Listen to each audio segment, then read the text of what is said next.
Directeur des contenus de News Tank Football, une agence d'information destinée aux dirigeants du football, pour parler de cette Allemagne-Brésil 7-1 pour la Mannschaft en demi-finale de la Coupe du Monde. C'est d'abord à l'ancien journaliste de France Football et de l'équipe que je m'adresse. Est-ce que le Brésil était vraiment trop faible ou c'est l'Allemagne qui a été particulièrement forte pour expliquer ce score?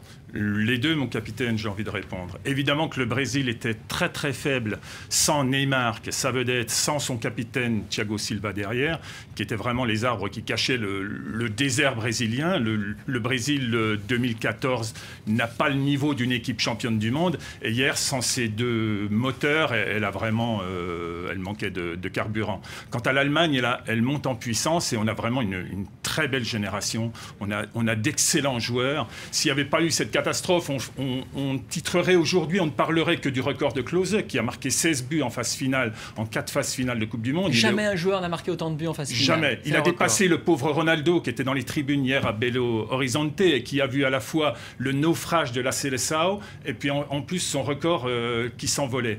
Et vraiment, on a une Allemagne qui est aujourd'hui, quel que soit l'adversaire qui sera déterminé ce soir, qui devient la favorite logique de la finale de la Coupe du Monde. Et puis on a en même temps un Brésil qui a été vraiment en dessous de tout, on peut le dire. Au fond, ça revalorise la performance des Bleus, battus 1-0 contre l'Allemagne. Ça revalorise aussi celle de l'Algérie, qui avait poussé l'Allemagne en prolongation, en huitième de finale. Les Bleus ont effectivement pris, un peu comme hier, on prend un but en début de match sur coup de pied arrêté. Pour la France, ça a été le seul, sur coup franc. Pour le Brésil, hélas, sur corner, ça a été le premier des 7. Alors, puisque vous conseillez le monde du football, qu'est-ce que vous apprend cette demi-finale? Est-ce qu'il y a d'abord un impact au-delà de l'aspect sportif de ce naufrage sur le Brésil? Bien sûr qu'il y a un impact. Il y a un impact politique au sens large, au sens noble du terme. News Tank Foot a eu ce matin le ministre conseiller de l'ambassade du Brésil en France qui nous disait que la première conséquence touchait véritablement le football brésilien. L'image du football brésilien est entachée du désastre de ce mardi noir. Et pour mesurer l'impact sur le pays, c'est beaucoup trop tôt pour le dire. Le Brésil le pays est en train de réussir quand même sa Coupe du Monde 2014. L'accueil qui a été fait au monde entier est formidable. Les stades sont pleins et l'accident d'hier, forcément, va représenter un accident, mais ne doit pas faire oublier tout le reste. Est-ce que l'ambassade redoute des débordements, le retour des manifestations anti-gouvernementales? Hier, même pendant le match, certains ont commencé à parler d'émeutes, de police anti-émeutes. Ce qui n'est pas encore vérifié. Non, il y a eu quelques bousculades sur Copacabana. Mais ça veut dire que le pays a changé, que c'est plus religion du foot au Brésil? C'est religion tout court, en tout cas. On a vu les joueurs qui étaient à genoux, qui priaient. Ils priaient avant le match, ils priaient après.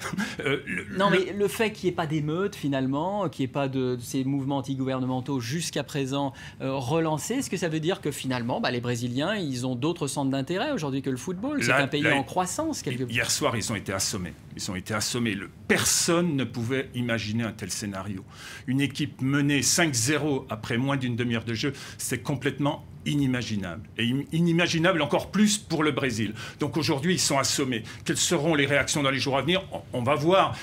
On pourra aussi réfléchir puisque traditionnellement au Brésil, les élections présidentielles ont lieu la même année, ont lieu tous les 4 ans et la même année que la Coupe du Monde. Il y a des élections générales en octobre. On verra les conséquences le mois d'octobre. Évidemment, Dilma Rousseff, la présidente, aurait préféré tendre la Coupe du Monde à Thiago Silva dimanche soir. Alors, à contrario, l'Allemagne triomphante, première économie de la zone euro. On ne va pas encore cesser d'entendre qu'il faut vanter le modèle sportif allemand, c'est ça? Alors, il faut savoir qu'en France, le modèle allemand a vraiment valeur d'exemple. Tout le monde regarde en direction de l'Allemagne, où les clubs drainent 40 000 personnes par match, 40 000 spectateurs par match, ce qui est le double de la France, où les clubs sont à la fois bien gérés et font du bénéfice en fin de saison, ce qui n'est pas évident.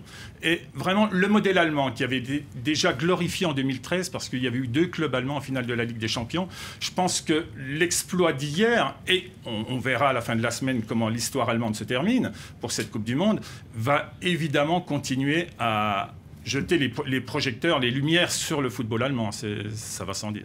On va vers quoi? Vers une finale Allemagne-Argentine, selon vous, ou Allemagne-Pays-Bas, ce qui consacrerait encore le football Alors, saxon? Allemagne, Pays-Bas, ça voudrait dire qu'une équipe européenne remporterait une Coupe du Monde sur le continent américain, ce qui n'est jamais arrivé, que ce soit en Amérique du Sud ou en Amérique du Nord. Ça serait une très grande première. Si c'est l'Argentine, l'Argentine, c'est une équipe qui, un peu comme le Brésil, se repose sur une star, mais la star, Messi, n'est pas blessé, à l'inverse de Neymar. Merci beaucoup d'être venu sur le plateau de France 24, Dominique Courdier. Tout de suite, le journal des sports. Et dans les sports au menu, il y a aussi du Tour de France, mais d'abord, la présentation du match de ce soir.